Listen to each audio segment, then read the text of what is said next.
जैसा कि हम सभी को पता है, आज हम लोग फिर से चाइल्ड साइकोलॉजी के ऊपर प्रस्तुति देखने वाले हैं। हमारे बीच प्रस्तुति करता है आदरणीय PR सुंदरी दीदी, और इनके बारे में थोड़ा सा परिचय मैं देना चाहूँगा। ये दिल्ली से हैं और इन्होंने सरकारी ऑफिस में काम करते हुए अपने जीवन के 22 साल दिए हैं और रिटायर हुए इनके 16 साल बीत गए हैं। 2020 में दर्शन से परिचय के बाद इन्होंने इसमें अपने अध्ययन की प्रवृत्ति बढ़ाई और उसके बाद अब आज उनकी प्रस्तुति है। इस लेखन कार्य में भी वो दिलचस्पी ले रही हैं। और बता दूं कि जो आरती दीदी हैं ये उनकी माताजी हैं। तो माता और पुत्री दोनों का इस योजना में इस तरह से प्रतिबद्धता काफी प्रेरणादायक है। मनोविज्ञान के ऊपर इनकी दिलचस्पी के बारे में जब मैंने इनसे पूछा तो इन्होंने कहा कि ये खुद मनोचिकित्सकों के पास जो है अपनी मानसिक दशा को लेकर जाती रही हैं शुरुआती दौर में। और उन्होंने बच्चों की परवरिश से जुड़ी हुई बहुत सारी किताबें अपने हॉबी और अपनी ज़रूरत के हिसाब से पढ़ी हैं।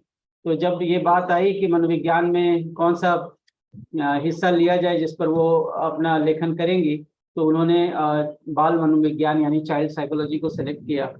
और आज उन्होंने अपना मन बनाया है कि इस विषय पर अपनी जानकारी जो पहले उम्र के साथ आई है और जो अभी उन्होंने अपना पठन पाठन किया है उस आधार पर प्रस्तुति रख रहे हैं।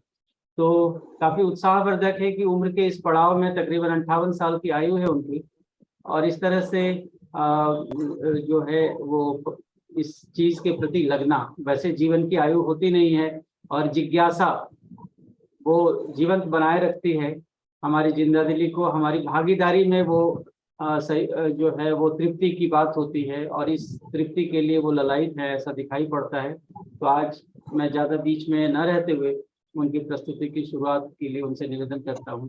तो सुंदरी दीदी, आपका स्वागत है। आप आए और अपनी जानकारी हम लोगों को बीच रखें। नमस्ते भैया, धन्यवाद। सभी को नमस्ते। आप सब सुन रहे हैं ना? जी दीदी नमस्ते, बिल्कुल सुन रहे हैं। अच्छी आवाज आ रही है दीदी। आदरणीय बाबा जी का कृतज्ञता और आप सबको मेरा तहे दिल धन्यवाद। मेरा नाम त्रिपुरा सुंदरी है, मैं दिल्ली से हूँ। मेरे परिवार में हम पति पत्नी, हमारे सुपुत्र और सुपुत्री है। जैसे भैया ने बताया, आरती हमारी सुपुत्री है जो आपके बीच में मौजूद है। मैं कुछ ही दिन पहले इस ग्रुप में जुड़ी हूँ, मगर काफी सीखने को मिल रहा है। और आप लोगों की काम देखे और शिक्षा प्रणाली को लेके बाबा जी का जो उसमें करना है, ये सब देख के काफी मैं प्रभावित हुई। तो मैंने सोचा मैं भी कुछ छोटा सा प्रयास करना शुरू करूं और कुछ अपनी भागीदारी करूं। तो ये छोटा सा प्रस्तुति है मेरे द्वारा। मैंने कंटेंट रेटिंग के लिए चाइल्ड साइकोलॉजी को चुना है, तो आज मैं उसी का एक संक्षिप्त रूपरेखा इस प्रस्तुति में रखूंगी। अब मैं चाइल्ड साइकोलॉजी के बारे में बात करना शुरू करूंगी। जब हम चाइल्ड साइकोलॉजी में चाइल्ड और साइकोलॉजी दोनों शब्द को अलग करके देखें तो निष्कर्ष मिलता है कि चाइल्ड एक ह्यूमन लाइफ के एक पार्ट है, जबकि लाइफ स्पैन साइकोलॉजी जो है एक पूरा लाइफ स्पैन का स्टडी करता है। जब हम एक बच्चे के बारे में सोचते हैं या चाइल्ड साइकोलॉजी के बारे में बात करते हैं तो जन्म से लेकर एडोलसेंस तक ही सीमित रहता है। इसके विपरीत हम एक विशाल दृष्टि से देखें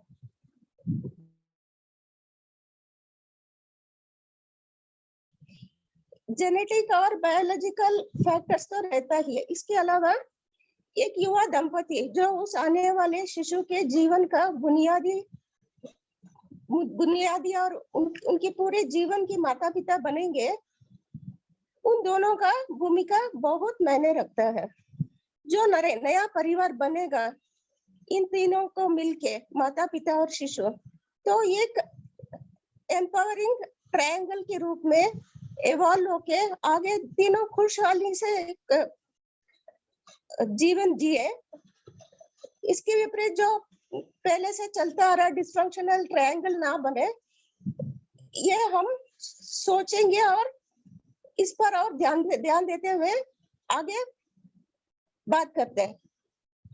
इसी दिशा में मैंने कुछ स्लाइड बनाए हैं जो शिशु के जन्म से लेके युवावस्था तक, जब एक युवा और युवती माँ बाप बनने के लिए तैयार रहते हैं, विकसित रहते हैं, तो इसके बारे में मैं चर्चा करूंगी।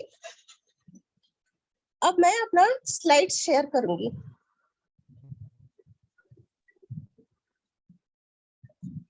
स्लाइड शेयर्ड है। हाँ, फर्स्ट वो सेकंड स्लाइड शेयर कर लो।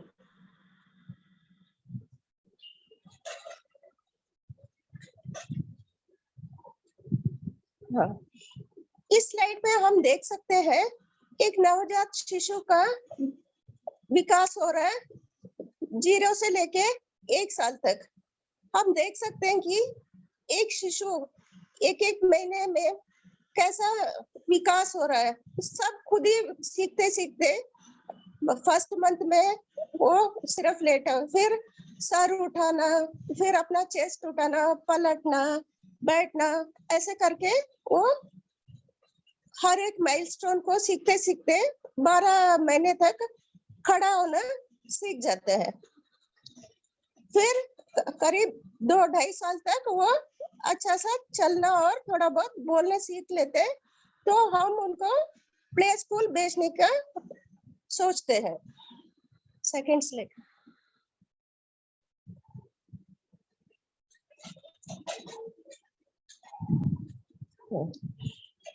इस स्लाइड में मैंने कुछ फीलिंग्स के बारे में चित्रण दिखाया, जैसे प्राउड है, एंग्री है, हंग्री है, सैड है। ये सब एक फीलिंग्स का चार्ट है। एक हम अपने घर में भी इस्तेमाल कर सकते हैं।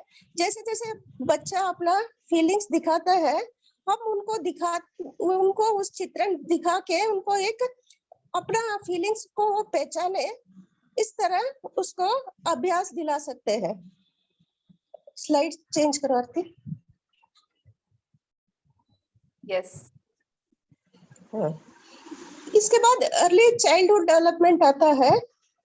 ये करीब 4 से 8-9 साल तक होता है। इसपे मानसिक का तो उतना नहीं होता, मगर शरीर से काफी एक्टिव और खेल कूद में सोशलाइजिंग सब बच्चा करता है। स्लाइड चेंज करो। फिर और जाके करीब 9 से 13 साल तक उसी ओर में वैरायटी ऑफ एक्टिविटीज में वो सक्षम होते हैं। More complex motor skills develop होता है, स्ट्रेंथ डेवलप होता है, और catering to different growth rates अपने आप को अडेप्ट करना सीखते हैं। Next slide please. इसमें मैंने करीब 10 साल से लेके 21 साल का तीन डिवीजन में दिखाया। जो 10 साल से 13 साल के होते हैं अर्ली अडल्टेंस होते हैं, मिडिल है 14 to 18 और 18 to 21 एक लेट अडोलेसेंस होता है। और इस चित्रण का एक चार्ट मैंने बनाया, उसी से मैं इसको विस्तार में डिस्क्राइब करूंगी।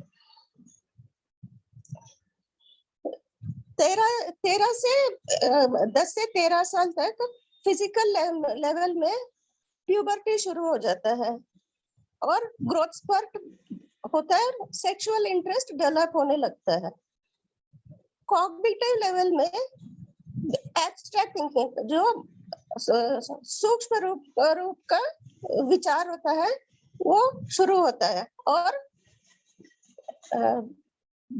भविष्य में प्रेजेंट में रहते हैं, प्रेजेंट फोकस्ड रहते हैं। और इमोशनल डेवलपमेंट में वो पेरेंट्स को एज हस्बैंड वाइफ देखते हैं और कुछ कॉन्फ्लिक्ट्स को ऑब्जर्व करते हैं और आइडेंटिटी फॉर्म करते हैं, पीयर इन्फ्लुएंस होता है। ये था अर्ली एडोलसेंस जो 10 से 13 साल तक है। अब मैं 14 to 18 इयर्स का प्यूबर्टी में कंप्लीट हो जाता है फिजिकल लेवल में गर्ल्स का, और ग्रोथ स्लो हो जाता है। वही कॉग्निटिव स्टेज में ग्रेटर एब्स्ट्रैक्ट मतलब सूक्ष्म रूप में सोचना और बढ़ता है। गोल सेटिंग, अपना गोल्स क्या करना है ये सोचने लगते हैं। और इमोशनल में ये इंडिपेंडेंट होते हैं, रोमांटिक रिलेशंस बनाने की सोचते हैं और फ्रेंड सर्कल बढ़ता है।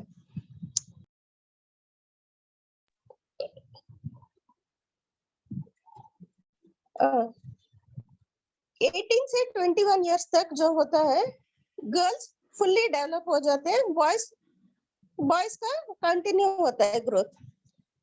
ग्रेटर थॉट प्रोसेसिंग, वो उनका सोच और भी विकसित होता है, सोचने की क्षमता और भी विकसित होता है। डिलेड ग्रेटिफिकेशन मतलब है कि वो अपनी भावनाओं को कंट्रोल कर सकते हैं। उन जैसे छोटे बच्चों में एक जिद होता है कि मुझे अभी चाहिए तो चाहिए, वैसा नहीं होता। वो थोड़ा सोच समझ के अपना निर्णय लेना शुरू करते हैं। इमोशनल डेवलपमेंट में फर्म आइडेंटिटी फॉर्मेशन हो जाता है, इमोशनल स्टेबिलिटी हो जाता है। और ये है 21 इयर्स तक ये कंप्लीट डेवलपमेंट हो जाता है। हाँ, आगे बढ़ा आरती। उसके बाद 21 टू प्री मैरिटल तक ये एक खुश हैप्पी यूथ का लाइफ लीड करते हैं। और उसके बाद they are ready for marriage और they are ready to bring up a family of their own. अपना परिवार शुरू करने के लिए ये तैयार हो जाते हैं एज यंग एडल्ट्स। ये रहा इसका।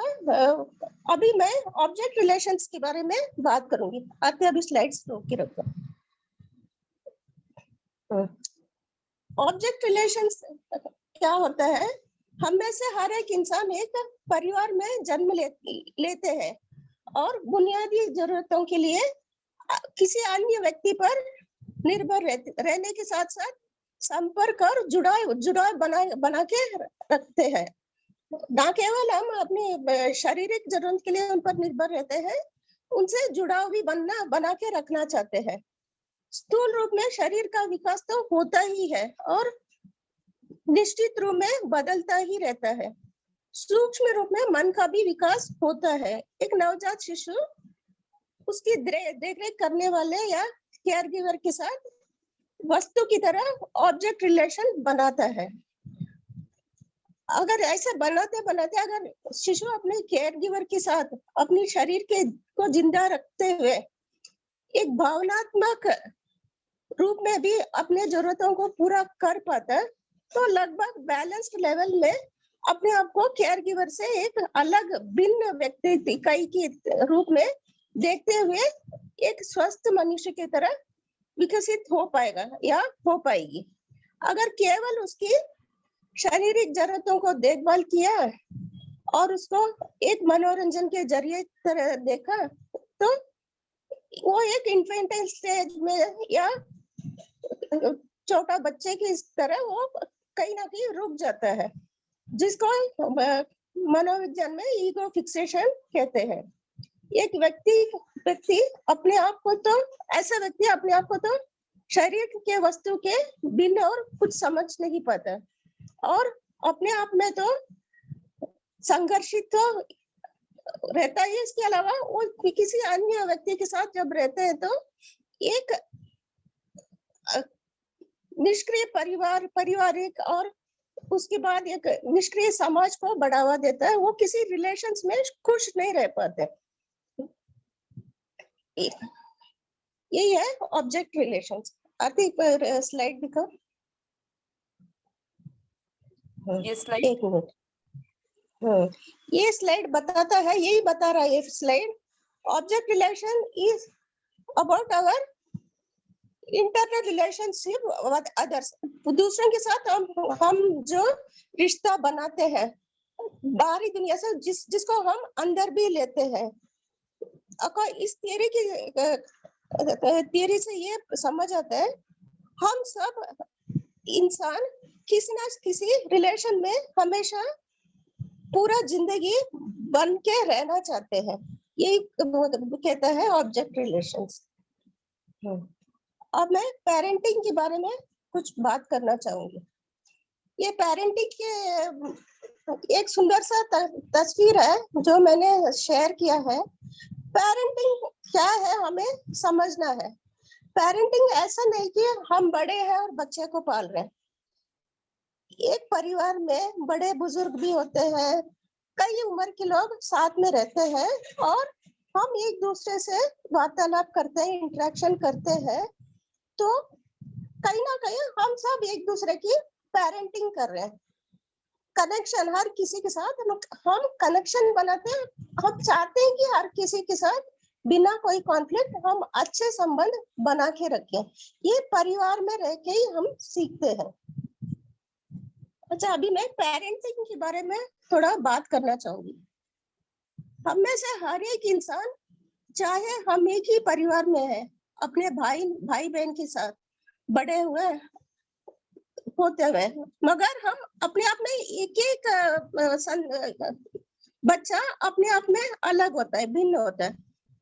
जैसे हम किशोरावस्था में पहुंचने लगते हैं, हम अपना माता पिता को एक पति पत्नी के रूप में संचालित होते हुए देखते हैं और अपने अपने व्यक्तिगत अनुभवों के साथ धारणाएं बना लेते हैं और उसी बुनियाद के साथ एक आशावादी और अपने माता पिता की तुलना में और स्वस्थ अभिभावक बनने की इच्छा रखते हैं। इसी के चलते हम युवावस्था में अपने परिवार का संचालन करते हैं। बुनियादी तौर में 4 तरह का पेरेंटल बिहेवियर ऑब्जर्व करके देखा गया है। ये मिश्रित होता है कि कोई काइंड होते हैं, अनकाइंड, फर्म, नॉट फर्म, ये सब मिक्स बिहेवियर होता है। मैं ये कहना चाहूंगी, ऐसा नहीं है कि पेरेंटिंग एक फिक्स्ड कंसिस्टेंट होता है कि ऐसे ही होना चाहिए। हम सब एज पेरेंट्स अपना अपना कल्पनाशीलता के अनुसार अपने अपने पारिवारिक भूमिकाएं निभाते हैं। अगर हम अपने सोच में बदलाव लाएं, सीखने की गतिविधि को बनाए के रखें और नियमित परिवर्तन को स्वीकृति भाव से देखें, हम सब मानव गलती तो करते ही हैं, मगर गलती करके भी सही की ओर बढ़ना चाहते ही हैं। ये हर परिवार में, हर रिश्ते में ये दिखता ही है। PPT slide 10 to 14।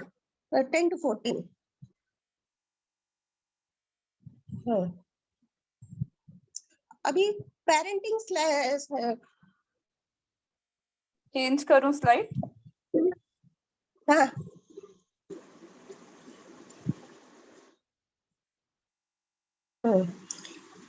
अभी पेरेंटिंग स्लाइड्स में मैं सबसे पहले कौन सा ये अथॉरिटेटिव पेरेंटिंग के बारे में बात करूंगी। इसके बारे में थोड़ा मैंने ज्यादा लिखा है, तो इसको मैंने थोड़ा डिस्क्राइब करूंगी। ये एक काइंड एंड फर्म वाला कॉम्बिनेशन होता है। ये जो कॉम्बिनेशन है ये सबसे बेहतरीन होता है। कुशल नियमित अभ्यास से बच्चे को नियमित संदेश पहुंचाया जा सकता है, जिससे अपना आगे का जीवन को एक स्वस्थ और मानवीयतापूर्ण जी सकते हैं। उदाहरण के लिए मान लीजिए हमारे बच्चा असामाजिक व्यवहार का शिकायत आई, या फिर हमारे बच्चे ने अपनी किसी ऐसे सहपाठी के बारे में बताता है। इस संदर्भ में हम अपने संतान को ये समझाने की कोशिश करते हैं कि बच्चा और उसका व्यवहार 2 अलग वस्तु है, ना कि एक है। जैसे कि XYZ गंदा बच्चा है और ABC अच्छा बच्चा है, ऐसा शब्द को हम उसको समझाएंगे कि ऐसे नहीं बोलता। हम ये समझाने की कोशिश करेंगे आप सब बच्चे हैं और एक समान है। हम अभिभावक के तौर में गुड बॉय बैड बॉय या गुड गर्ल बैड गर्ल का प्रयोग ना करें, तो हमें पेरेंटिंग इस रिलेशन में काफी बाधाएं नहीं आएंगी। और इसके और स्पष्टता से समझने के लिए हम कुछ बिंदुओं पर मैं चर्चा करती हूँ। जो अभिभावक इस पेरेंटिंग स्टाइल को फॉलो करता है वो दया भाव के साथ अपनी सख्ती बरतते हैं। वो किसी भी व्यवहार या विषय पर बच्चे से बातचीत करने में झिझकते नहीं है। ऐसे एक खुलापन का वातावरण बनाए रखते हैं। जैसे ऊपर बोला है गया, गुड बॉय या बैड बॉय जैसे बोलना अवॉइड करें। इससे ये समझ आता है कि हम हमेशा अभ्यास बनाएं कि बच्चे और उसके व्यवहार को अलग रखें, क्योंकि इससे उसके सूक्ष्म रूप से जो व्यक्तित्व उभर कर आएगा उस पर बाधा ना पड़ते हुए वह अपने व्यवहारों पर उसके चलते अपने साथियों के व्यवहारों पर ध्यान देने का अभ्यास करेगा।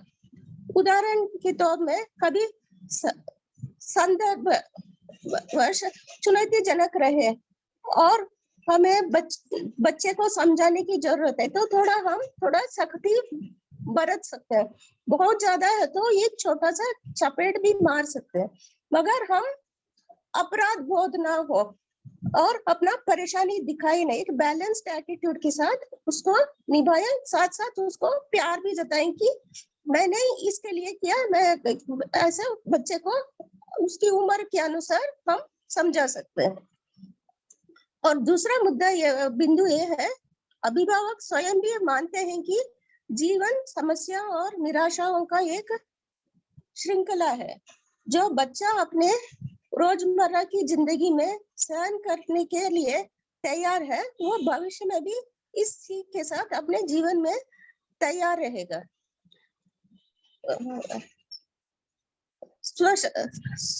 स्वानुशासन जो सेल्फ डिसिप्लिन है जो हम बच्चे को देते हैं वो एक अनमोल उपहार होता है। इसके साथ उसका सेल्फ एक्सेप्टेंस भी एक और गिफ्ट है जो जिंदगी भर उसका काम आएगा। सेल्फ एक्सेप्टेंस और सेल्फ डिसिप्लिन ऐसे मौके बहुत स्वाभाविक है कि बच्चे का जिद्दी प्रवृत्ति को सामना करना पड़ा। ठीक है, हमेशा हम बच्चे पर भरोसा बनाया रखें कि वह जैसे हमारे सामने है वैसे ही हमारे गैर मौजूदगी में भी होगा। हम हमेशा बच्चों की तरफ विश्वास भाव बना के रखें, जैसे वो खुद की भी विश्वास के पात्र बनेगा। हम जितना बच्चे पर विश्वास करेंगे वो खुद पर उतना विश्वास करना शुरू करेगा।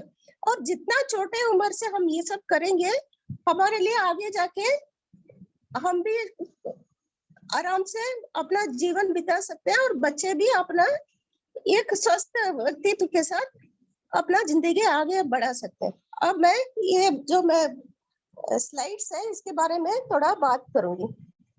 अथॉरिटेटिव पेरेंटिंग ये है, पेरेंटिंग स्टाइल है warm and responsive. Higher warm भी होते हैं, सुनते हैं, बच्चे की हर बात को सुनते हैं।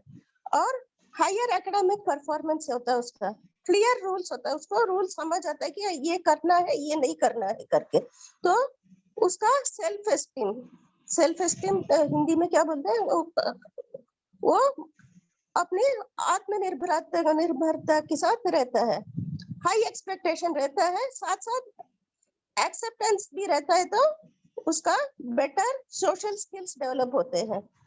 सपोर्टिव, उसको बच्चे को हमेशा ये महसूस होना चाहिए कि मेरे घर में माता पिता हो या भाई बहन हो, जो भी हो मेरे साथ है, मेरे को समझेंगे। इससे मानसिक बीमारियों का सामना नहीं कर पड़ सकता उसको। और उसका इंडिपेंडेंस को हम हर चीज उसको सिखाए नहीं, उसको खुद भी कुछ सीखने के लिए मौका दें। तो लोअर डेलिक्वेंसी, वो गलत रास्ते में नहीं जाएगा। आरती स्लाइड चेंज करो बेटा।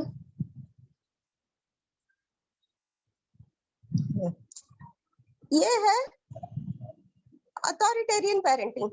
अथॉरिटेरियन पेरेंटिंग तो बहुत डिसिप्लिनेरियन होते हैं, वो बहुत ज्यादा परफेक्शन एक्सपेक्ट करते हैं, अनरेस्पॉन्सिव होते हैं, वो फीलिंग्स नहीं समझते हैं, वो जो बोलते हैं वो करना है। इससे क्या होता है, लोअर एकेडमिक परफॉर्मेंस होता है। स्ट्रिक्ट रूल्स होता है तो बच्चे में एक सेल्फ एस्टीम की कमी हो जाता है। हाई एक्सपेक्टेशन तो रहता है, हाई एक्सपेक्टेशन के साथ उसको कहीं ना कहीं एक्सेप्टेंस मिलता नहीं है अपनी गार्डियन से, तो पुअर सोशल स्किल्स होता है। और ब्लाइंड ओबीडियंस, हम बड़े हैं तो तुम्हें हमारी बात सुनना है, ऐसे जब अभिभावक बोलेंगे तो मेंटल इलनेस तो होगा ही, वो ड्रग्स अल्कोहल वगैरह डिलिंक्वेंसी की तरफ भी जा सकता है।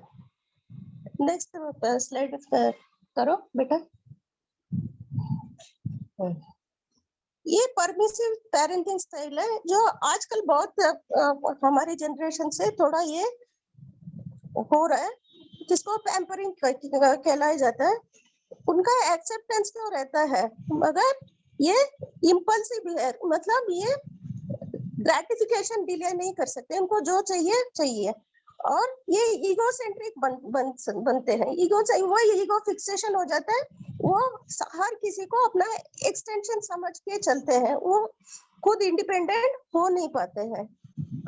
और इंडल्जेंट, वो हर चीज सिखाते हैं, जिससे पुअर सोशल नहीं सॉरी ये परमिसिव पेरेंटिंग है। इंटेलिजेंट मतलब उसको जो चाहिए दे देते हैं, तो इसका पुअर सोशल स्किल्स होता है। लीनियंट होते हैं, इसमें कुछ ना बोलने की आदत नहीं होता, तो रिलेशनशिप में आगे जाके रिलेशनशिप में रह नहीं पाते हैं ऐसे लोग। अगला स्लाइड। ये नेग्लेक्टफुल पेरेंटिंग है। नेग्लेक्टफुल पेरेंटिंग ऐसा है जो पेरेंट्स कुछ भी ध्यान नहीं देते, वो अपने में रहते हैं, अपना नौकरी करते हैं, घर मतलब अपना जितना जरूरत है उतना तो पूरा हो जाता है, मगर वो अलग अलग रहते हैं, कोई कनेक्शन नहीं रहता, बच्चे को कुछ डायरेक्शन नहीं मिलता। इससे क्या होता है, रूल्स नहीं होता है, वो अनइन्वॉल्व होते हैं, इंडिफरेंट होते हैं, तो इम्पल्सिव बिहेवियर होता है, डेलिक्वेंसी भी होता है, ड्रग एंड अल्कोहल टेंडेंसी होता है, सुसाइडल टेंडेंसीज भी होने की खतरा है ऐसे पेरेंटिंग में। ये मेरे स्लाइड्स खत्म हो गए और इतना ही मेरा प्रस्तुति है भैया। मैं अगले बार और प्रिपेयर करके और डिसिप्लिन वगैरह के बारे में भी प्रिपेयर करके और अच्छा सा देने की कोशिश करूंगी। धन्यवाद आपको। बहुत सुंदर दीदी, बहुत ही बढ़िया। आपने 0 से 1 और फिर उसके बाद अप टू मैरिज पूरे लाइफ स्केल को आपने कवर किया दीदी। और पेरेंटिंग पर इतनी अच्छी जो है आई ओपनिंग स्लाइड्स थे, जिसमें ये नाम हमने पहली बार सुना है, क्योंकि इससे कभी कंसर्न नहीं रहा नॉमिनक्लेचर से, जबकि इसकी ज़रूरत हमेशा महसूस होती रही कि कैसे वाले पेरेंट बनना है। तो अपनी तरफ से जो अच्छा लगता था उसको हमने लगाया, लेकिन कई चीज़ें जैसे आपने परमिसिव पेरेंटिंग में इंक्लूड किया कि ज़्यादा पैम्परिंग हो जाती है, हम सब कुछ प्रोवाइड करते हैं और बच्चे बाद में वो ईगो सेंट्रिक हो जाते हैं और उनका पुअर सोशल स्किल होता है। तो ये सारी बातें जो है वो काफ़ी ध्यान गया है इस पर। मेरे ख्याल से सभी को अच्छा लगा होगा और कुछ प्रश्न भी बने होंगे, तो जो लोग उपस्थित हैं उनसे आग्रह है कि दीदी से कोई जिज्ञासा रखना चाहते हैं तो जरूर रखें, जिससे हम सभी को फायदा मिले। जी भैया नमस्ते। बहुत ही सुंदर आज का सत्र रहा। तो दीदी ने जो भी बातें बताई, तो बाल मनोविज्ञान से जुड़ा हुआ ये था, और बिल्कुल जो पेरेंटिंग वाली बात है वो तो अभी हम सब उससे गुजर ही रहे हैं, है ना। तो ये जो विधियां कहें या फिर जो भिन्नताएं हैं, उसमें सही पेरेंटिंग को कैसे हम डेवलप कर पाएंगे, तो है अपने में अगर 2-3 जो भी आया तो हर जगह कहीं ना कहीं अपने को देख पाई मैं कि कहीं पर पैम्पर हो रहे हैं, कहीं पर बच्चे नेग्लेक्ट भी हो रहे हैं, और कहीं पर हम अत्यधिक मतलब उनको परिवार में उतनी स्वतंत्रता है अभिव्यक्ति की या मुक्त संवाद हो पाता है, ये भी है। तो एक संतुलित पेरेंटिंग कैसे हो पाए, इसको दर्शन के आलोक में भी आगे हम समझेंगे ही, पर फिर भी अभी वर्तमान मनोविज्ञान क्या कहता है इस पर, और दीदी उसको कैसे देख पाई हैं, वो अभी अगर बता पाए तो ठीक है, नहीं तो आगे जरूर हम सुनना और समझना चाहेंगे। बाकी दीदी एक बहुत बार ही प्रश्न को थोड़ा और स्पेसिफिक कर दें तो अच्छा रहेगा। जी पेरेंटिंग जैसे मैंने बोला, हम दिमाग से इस चीज को हटा दें कि पेरेंट बड़ा होता है, बच्चा छोटा होता है। हम जितने की बार जब से पैदा होते हैं, जैसे बच्चा हर चीज खुद सीखता है, वो खुद का पेरेंटिंग ही तो कर रहे हैं, और हम साथ में रहते हैं। ये हायरार्की को हम अवॉइड करें। इवन पति पत्नी में, मैं पति तुम पत्नी हो ना, उसमें बहुत डिफिकल्ट हो जाता है एक परिवार चलाने में, कुछ हो नहीं पाता। हायरार्की बिल्कुल ना, हम सब समान है, ये दृष्टि से हम जाएंगे तो पेरेंटिंग करके कुछ नहीं है, हम सब खुद की पेरेंटिंग कर ही रहे हैं और इवॉल्व हो ही जा रहे हैं। मेरे को लगता है मैंने सही जवाब दिया है। जी जी दीदी, बिल्कुल बिल्कुल। हाँ, इस पॉइंट ऑफ व्यू से अगर हम देखते हैं तो एक जो दबाव आता है कि हमको सही समझाना है या करना है, तो फिर उनको अवसर दे पाते हैं। मुझे ऐसा पहुंचा है दीदी आपकी बात से कि हम सहयोग कर पाए बच्चे को, ताकि वो मुक्त रूप से स्वयं से जो उससे बन पड़ता है वो देख पाए, समझ पाए, कर पाए, और जितना सहयोग हमसे चाहिए हम उसके लिए प्रस्तुत हो। ऐसा कुछ दीदी? जी हाँ जी, मैं समझी धन्यवाद। नहीं आपकी बात। जी, आपने कहा ना कि हेरारकी जैसा कुछ नहीं है, मतलब हम पेरेंट्स हैं तो हम बड़े हैं और बच्चा बिल्कुल छोटा है, ऐसा नहीं। जीवन रूप में हम हाँ समान हैं, तो इस भावना के हाँ साथ यदि हम अपना कर्तव्य दायित्व पूरा करते हैं तो वो सही दिशा को प्राप्त करता है, ऐसा। हाँ हाँ हाँ, सही सही दिशा को प्राप्त। अभी मैं भी 58 साल की उम्र में इतनी बात कर रही हूँ। जब हम उस चीज से गुजरते हैं तो बहुत चैलेंजेस आता है, अपने आप से बहुत फीलिंग्स आता है, मतलब कॉन्फ्लिक्टिंग फीलिंग्स आता है, गिल्ट आता है, शेम आता है, सब कुछ आता है। मगर एंड में जाके हम सोचते हैं चलो यहाँ तक हम सक्सेसफुल रहे, इससे हम खुश हो जाते हैं। बच्चे संस्कार, अब आती जब मेरी बच्ची है, जीवन विद्या में गई, अच्छे लोगों की संगत में गई, अब मैं बहुत खुश हूँ। अब वो लगता नहीं कि मैंने संघर्ष किया या परेशान हुई करके। हमारा बेटा भी नौकरी करता है हमारे साथ में, संस्कार रूप में अच्छा ही है, आजकल की जमाने की सबसे बहुत अच्छा, नहीं तो हाँ मैं कह सकती हूँ हमारे बच्चे संस्कारी हैं करके। ये विश्वास हमें बना के रखना होता है। जी दीदी, बहुत बढ़िया। जी धन्यवाद दीदी। एक चीज जो आपने परिभाषा के समय कहा दीदी कि पेरेंटिंग केवल माता पिता का काम नहीं है, हम सभी एक दूसरे की केयर कर ही रहे होते हैं। पेरेंटिंग में ये सारे केयर शामिल हैं। ये बड़ी छूने वाली बात लगी और एक नए तरीके से पेरेंटिंग को देखने की बात लगी। तो हाँ मैं हाँ। चाहूंगा कि और कोई आदमी यदि अपनी बात जो हम में से हैं वो पूछे या अपनी बात जो अच्छी लगी उसको भी शेयर कर सकते हैं।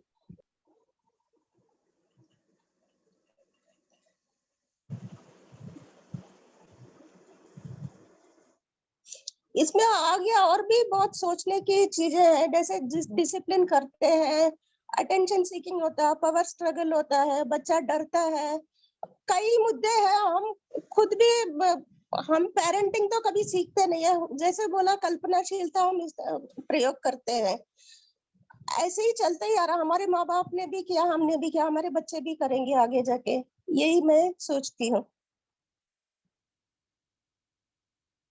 हाँ दीदी, एक प्रश्न और मेरे मन में आ रहा है।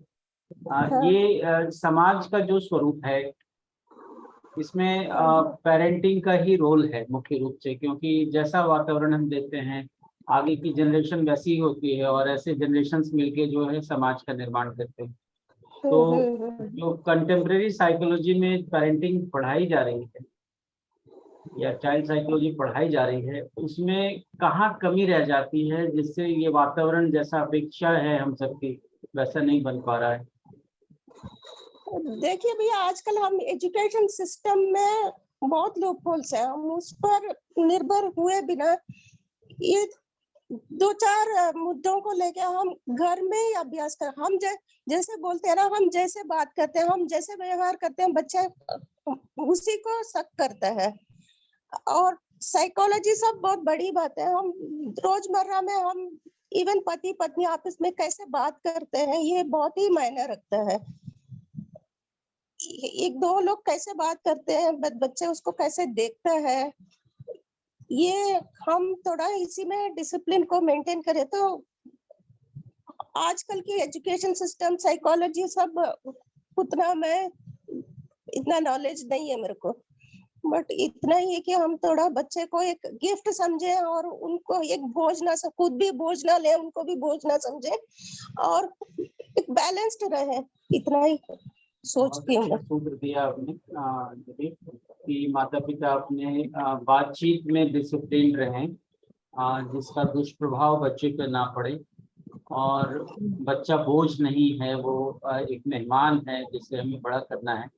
इन दो बातों से पेरेंटिंग में और वातावरण में काफी कुछ पॉजिटिव इनपुट आएगा, ऐसा और स्वीकार दो होता है। लोग भैया, दो लोग जब विवाहित संबंध में आते हैं, मतलब हम कम से कम 25 साल हम बने बने आते हैं, अलग अलग परिवेश से आते हैं, अलग तरह से रहते हैं, और वो बहुत चैलेंजिंग होता है कि हम उनके साथ भी एक पेरेंट चाइल्ड का रिलेशन शुरू से हम समझ लें। कभी हमें पेरेंट बनना होता है, फॉरगिवनेस तो वो करना ही पड़ता है। आजकल इतना कॉन्फ्लिक्ट होता है, रिलेशन निभा नहीं पाते हैं, डिवोर्स हो जाता है, ये सब गलत पेरेंटिंग की वजह से है। ये तो जनरेशन टू जनरेशन चलता ही आ रहा, हम धीरे धीरे इवॉल्व हो रहे हैं, और जैसे बाबा जी ने बोला, हर कोई आगे ग्रोथ के लिए बढ़ना ही चाहते हैं। दीदी आपने एक और सूत्र बताया फॉरगिवनेस का, यदि हम क्षमा करना, माफ करना, या दूसरा पूरा नहीं है इस बात को स्वीकार करना, हम सब सीख रहे हैं इस समानता से देखना, ये चीज जो है वो पेरेंटिंग या परिवार के माहौल को स्वस्थ बनाएगी और आगे की तरफ बढ़ाएगी। ये बात भी आपकी बात से आ रही है।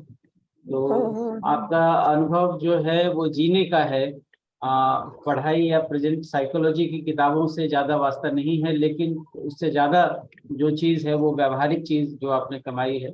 तो मैं ये आपसे एक प्रश्न जानना चाहूँगा, कभी आपने अपने घर में बच्चों में कुछ ऐसा देखा कि जिससे वो पेरेंटिंग में कमी को महसूस किया, और यदि किया तो फिर उसको कैसे फिर से पूरा किया, यदि ऐसा कुछ याद आता हो तो आप लास्ट पे बताइए, मैं समझ नहीं पाया। मतलब कभी आपने, चूंकि 22 साल आपने सरकारी नौकरी की है, जैसे मेरी माता जी भी वो टीचर रही हैं, तो मैं जहाँ तक महसूस करता हूँ समय पे खाना कभी नहीं मिल पाना, कभी माता जी स्कूल से आई तो हम उपेक्षित हो गए, है ना। कई बार गेस्ट आए और उन्होंने बात करने में अपने को संलग्न कर लिया, तो वो घर की चाय नाश्ता हम बच्चे ही बनाते थे।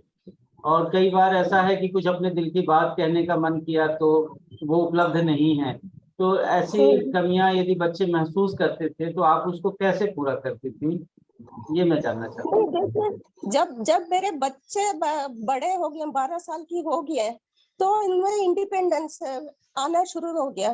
वो यही कहते थे कि मम्मी आप अभी क्यों तुमने रिटायरमेंट लिया, अभी तुम, मतलब इतना मेरा बेटा 7-8 साल की उम्र से अपनी बहन को भी संभालता था, खुद भी संभल के, दोनों अच्छे से रहते थे, लड़ाई भी करते थे, ऐसे नहीं है, करते थे, मगर वैसे कभी उनको महसूस नहीं हुआ कि मम्मी बाहर गई है, हम घर में अकेले रह रहे हैं, ऐसे कभी उनको, बल्कि वो अभी भी हमारे घर में चारों लोग किचन में खाना बना लेते हैं, ऐसे नहीं कि मैं नहीं हूं तो मेरे ऊपर ही डिपेंडेंट है, ऐसे नहीं है। चावल भी बनाना हो, कुछ भी हो, खुद बना लेते हैं।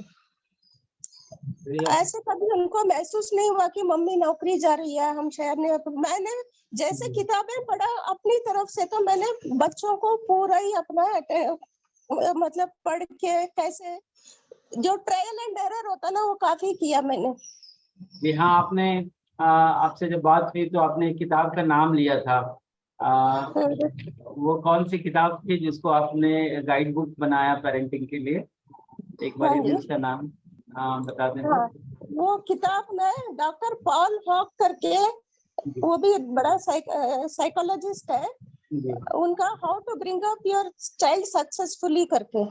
अच्छा अभी मैंने ब्राउज किया अमेज़न में, मैंने जी। उसको खरीदा 50 रुपए में 92 में, अभी अच्छा, उसका दाम है 6000 रुपीज। Oh God.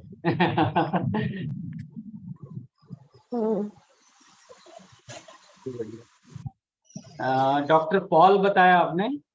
हाँ, Paul Hawk, doctor Paul Hawk. Doctor Paul Walk. तो एक अच्छी पुस्तक का नाम दीदी से पता चल रहा है, जिससे कि हम पेरेंटिंग की और भी बारीक चीज़ों को देख पाएंगे। तो ये पुस्तक हम लोग उपलब्ध कराएं या शेयर करें किन्हीं के पास है तो, सॉफ्ट कॉपी है तो वो भी शेयर कर सकते हैं। तो हाँ हाँ हाँ, मैं कह सकती हमारे बीच हूँ। में और भी सभी लोग हैं और सभी लोग पेरेंट हैं, ऐसा मैं देख रहा हूँ। तो क्या वो अपनी शेयरिंग के माध्यम से ये दीदी से कोई प्रश्न रखना चाहते हैं तो आपका स्वागत है।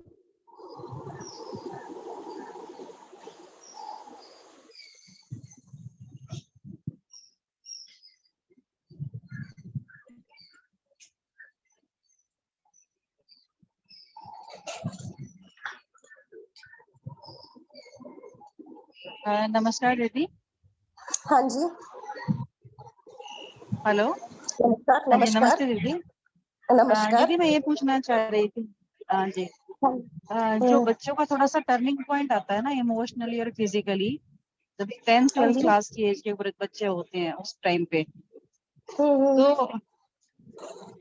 तो कई बार तो ये देखा जाता है कि इतनी अच्छी बॉन्डिंग है अगर इसी एज ग्रुप के दोनों बच्चे हैं घर में, कि जो है बहुत ज्यादा ट्रस्ट कर रहे हैं। और कई बार ऐसा लगता है कि कुछ चीजों से कि अंदर ही अंदर एक कंपटीशन उनके अंदर है, छोटी छोटी चीजों को लेकर के। तो एक वो निश्चित सा नहीं दिख पाता, तो उसमें एज अ पेरेंट थोड़ा सा स्ट्रगल हो जाता है कि कैसे उनसे डील करें इमोशनली भी। और जैसे बेटा बेटी है तो वो अपनी फिजिकल चेंजेस के साथ भी अडेप्ट करने की कोशिश कर रहे हैं, अलॉन्ग विद दैट इमोशनली। तो इस एज ग्रुप के और बारे मैं में थोड़ा सा आगे, हाँ जी नहीं, मैं आगे नहीं बोलूंगी। बच्चों को इंडिपेंडेंटली, अभी जैसे हमारे दोनों बच्चे लड़ते भी हैं, बहुत आर्ग्यू करते हैं, मैं बोलती हूँ मैं बीच में नहीं आऊंगी, आप दोनों सुलझा लो उसको, क्योंकि मैं बीच में आऊंगी एक का फ्रेंड बनूंगी एक का एनिमी बनूंगी। तो आप पेरेंटिंग करके मत सोचिए, अगर आप बोझ बढ़ेगा ऐसे सोचने से। हर इंसान यूनिक होता है अपने हिसाब से, वो सब सीख रही है। एक छोटा सा संसार है हमारा, फैमिली भी कंपटीशन से सबसे सीखते भी हैं। भाई बहन में ज्यादा कंपटीशन होती है ना दीदी? हेलो। जी, ज्योति दीदी ने सवाल पूछा हाँ जी, था। आपकी आ रही है आवाज मैम। हाँ जी, आ रही है। मैं यही कहना चाहूंगी, जब हमारा भी तो पेरेंटिंग करते करते उम्र हो जाता, हमारा क्षमता कम हो जाता, हम जितना मन से बोझ ना लेना, उतना बच्चे का विकास भी होगा, हम भी स्वस्थ रह पाएंगे। हाँ, एक मतलब एक कुछ गैप बना के रखें थोड़ा सा, कि बच्चों को उस एरिया में अपने आप से डील करना सीखे, कि इमोशनली फिजिकली हाँ कैसे डील आजकल, करते एज ग्रुप वालों के साथ। आजकल वैसे भी बच्चे ज्यादा फ्रीडम इंडिपेंडेंस जी मानते हैं। एब्सोल्युटली जी, 12-13 की उम्र में उन्हें अपना स्पेस चाहिए। हाँ हाँ हाँ हाँ, हम ज्यादा एंग्शियस ना हो कि पेरेंट है करके। हम भी तो पेरेंट पैदा नहीं हुए ना, हमें भी किसी ने बड़ा किया। तो इट्स एन आर्ट और कल्पनाशीलता अपना, उसी को हम इस्तेमाल करते हैं। एक और थोड़ा सा मैम, जैसे मैं चैलेंज देखती हूँ अपने यहाँ पर कि बच्चे अपना घर में रह रहे हैं जॉइंट फैमिली में, और किसी एक पेरेंट को अपना नौकरी के या किसी काम के लिए दूसरे शहर जाना पड़ता है। तो वो कई बार आपस में शेयर करते हैं कि बच्चों से इमोशनल गैप हो रहा है हमारे अपने बच्चों से। बच्चे के साथ बॉन्ड नहीं हो पा रहा है। हाँ, क्योंकि वो बच्चों को ये लगता है कि जो है पास में वही ठीक है। तो ये कई बार एक चैलेंज के ऊपर आता है। इस बारे में हम कैसे डिस्कस कर सकते हैं? थोड़ा सा मैं सेकंड पार्ट समझी नहीं, आप थोड़ा सा समझाइए मेरे को। जैसे हम जॉब वगैरह के लिए जो आउट स्टेशन जा रहा है कोई भी एक पेरेंट, हाँ जी। तो बच्चों के साथ फिजिकल डिस्टेंस होने के साथ साथ इमोशनल गैप भी आ जाता है उस चीजों को कॉप अप हाँ करने वो के तो लिए। आता ही है। हाँ वो इमोशनल गैप आता ही है। वो खुद भी चाहते हैं कि अपना पर्सनल स्पेस चाहिए, जैसे वो दरवाजा बंद करके कुछ का हम एज गार्डियन हम देखो हमारा इंस्टिंक्ट तो होता ही है कि बच्चा कुछ गलत करा तो हमें पता चल जाता है। पहले तो ट्रस्ट रखें कि हाँ इनका इंडिपेंडेंस, इनका स्ट्रेस है, इनका टाइम है। थोड़ा मुश्किल है, बट हम पेरेंट करके सोच के चलें तो हमें हमेशा प्रॉब्लम ही रहेगा। पेरेंट तो अभी 50 हमारा संस्कृति, हिंदू संस्कृति ऐसा है कि 50 साल में भी अब माँ बाप बच्चे बोलते हैं। ये जो हमारे में जी। थोड़ा सा इनग्रेन्ड है, ये थोड़ा सा हमें कंट्रोल करना पड़ेगा। ऑब्जर्वेंट बन के रहे थोड़ा, आप भी देख हाँ रहे हैं। हाँ हाँ हाँ हाँ हम अपना दुनिया है, we have many things to share, हमारा फ्रेंड्स है। हाँ जी, हाँ 12-13 साल के बाद तो बच्चा तब तक समझदार है तो आगे समझदार बन ही जाता है। हाँ जी, हाँ जी, जो संस्कार आने होते हैं तो तब तक वेट होता है। हाँ हाँ हाँ हाँ ठीक है, धन्यवाद। हाँ थैंक यू। एक विजय भैया का हैंड रेज है, विजय भैया अपना प्रश्न रख सकते हैं। ज्योति दीदी आपका बहुत बहुत धन्यवाद। जी विजय भैया। नमस्कार। और बहुत बढ़िया प्रस्तुति रही और मैं सुन के तो बहुत खुश होता रहा पूरे 1 घंटे में। Okay thank you. चीज जो मैं समझना चाह रहा था आपसे कि जैसा आपके भी 2 बच्चे हैं, आपने बताया, तो जब जैसे ही दूसरा बच्चा होता है तो पहले वाले को ऐसा फीलिंग आने लगता है कि मेरे से प्यार बच्चा कम होने लग गया है और वो सारा फोकस वो जो छोटा बच्चा है उसके ऊपर चला जाता है। महसूस किया या इस प्रॉब्लम से कैसे डील करें, तो आप कुछ ऐसा बता पाए? ये एक्चुअली प्रॉब्लम नहीं है, इट इज बट नेचुरल। ये कोई रिलेशन, मैं ये एक एग्जांपल दूंगी, आई डोंट नो मैं शेयर कर सकती हूँ कि नहीं। जैसे पति पत्नी ये दंपति होते हैं, हस्बैंड वाइफ, और हस्बैंड की माँ होती है। वो ऐसा रिलेशन होता है कि हमेशा बस सास बहू में एक क्लेश रहता है। वो इतने बड़े इंसान में जेलसी दिखता है तो छोटे जेलसी तो हम सब में होता ही है, हमें उसको मैनेज करना नहीं आता। छोटे बच्चों में जेलसी होता है, वो एक प्रॉब्लम नहीं है। एज फार एज एक दूसरे को हार्म नहीं कर रहे हैं, हम टेंशन लिए बिना इस चीज को हैंडल कर सकते हैं। कैसे देखिए मैनेज हम पेरेंट्स तो नहीं है, हम अपना इमेजिनेशन को ही इस्तेमाल करते हैं। जेलसी वगैरह ये सब अब जितना भी बचा हो ये सब पार्ट ऑफ देयर पर्सनालिटी बनेगा ही, है कि नहीं? दीदी एक क्लू दे रही हैं विजय भैया, वो है कि आप अपनी कल्पनाशीलता लगाएं कि इसको कैसे मैनेज करें। मतलब ये कोई रूल बुक नहीं है यहाँ पर, क्योंकि हर इंडिविजुअल यूनिक है। तो एज ए पेरेंट हम उस समय तरकीब निकालें कि कैसे जो है दोनों का साथ रहना और सुगम रहना जो है वो बन पाए। उस समय आपको ये ना पेरेंट्स का ऐसे टीम रहना बहुत जरूरी होता है। आजकल के पहला जब हमारे बच्चे होते तो फादर का इतना रोल नहीं होता था, बट जो हस्बैंड वाइफ है, यंग हस्बैंड वाइफ है, वो इस चीज में काफी डिस्कस करके उसको हैंडल कर सकते हैं। और इंस्टिंक्ट्स भी मैंने रखा, हम कभी बच्चे को हार्म तो करेंगे नहीं, हम बच्चे के लिए अच्छा ही सोचते हैं। You can discuss with each other और इसको हैंडल कर सकते हैं। बिल्कुल बिल्कुल। बच्चे से ज्यादा ये इसीलिए मैंने अपना स्लाइड्स भी ऐसे बनाए कि इन्फेंसी से लेके young adult they are ready for parenthood. ऐसे इसीलिए आजकल लड़का लड़की जल्दी कमिट नहीं हो पा रहे, because they are afraid of कैसे हम आगे फैमिली को बढ़ाएंगे। इसमें दोनों का बहुत ही understanding day to day life में हर चीज को डिस्कस कर सकते हो। एक ओपननेस, ट्रांसपेरेंसी जिसको बोलते हैं, तो एज ए टीम आप मैनेज कर सकते हो उस चीज को। ऐसा भी कई बार होता है ना कि जैसे माता पिता में माता और पिता के जो आदेश होते हैं बच्चों को लेके, बच्चा उनमें भी कि मम्मी कुछ और बोल रही है और पापा कुछ और बोल रहे हैं, नहीं, बच्चे के सामने उनको ये मैसेज देना नहीं चाहिए। टेक्निकली बच्चे के सामने दोनों एक ही बात बोले, that will be a good team of parents. बिल्कुल। ये शुरू से, ये हमारे जनरेशन में ये हुआ नहीं है। अब आप लोगों की जनरेशन में ये पॉसिबल है। आप लोग इतना पढ़ रहे हो, इतना ज्ञान ले रहे हो, मतलब जीवन विद्या जैसा साइकोलॉजी जिसमें इंटेंशन है वो ये कर सकते हैं। ठीक बात है जी।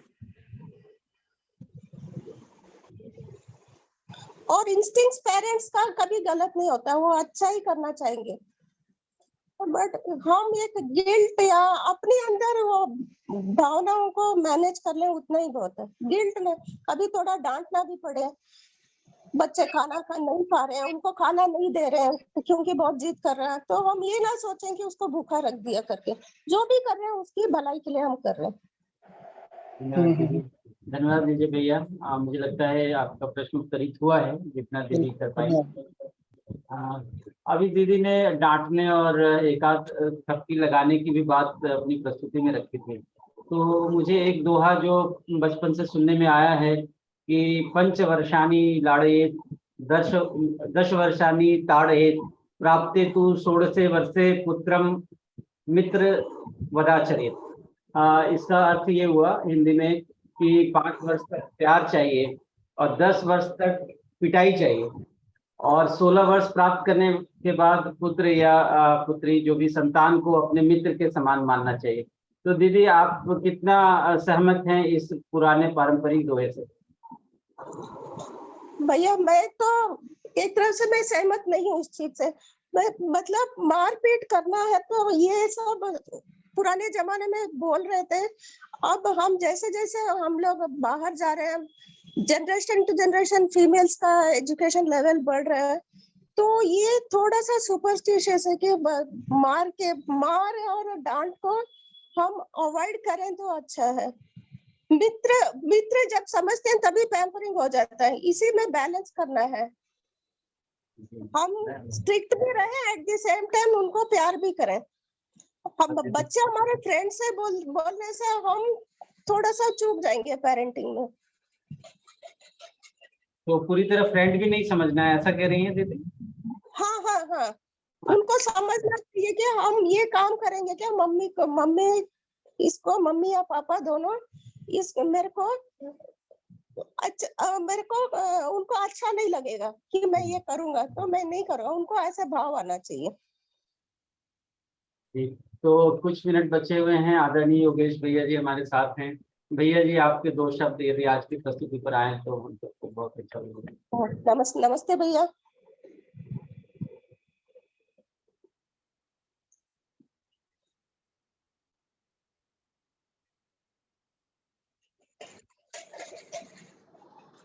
भैया शायद निकल गए हैं, मैं उनको लिस्ट में अभी नहीं देख पा रहा हूँ, तो अच्छा। वो थे मौजूद काफी देर तक। तो दीदी अपनी तरफ से और कुछ आप बताएंगे या हमारे जो पार्टिसिपेंट्स हैं उनमें से कोई अपनी बात रखना चाहें, दीदी से कोई प्रश्न रखना चाहें?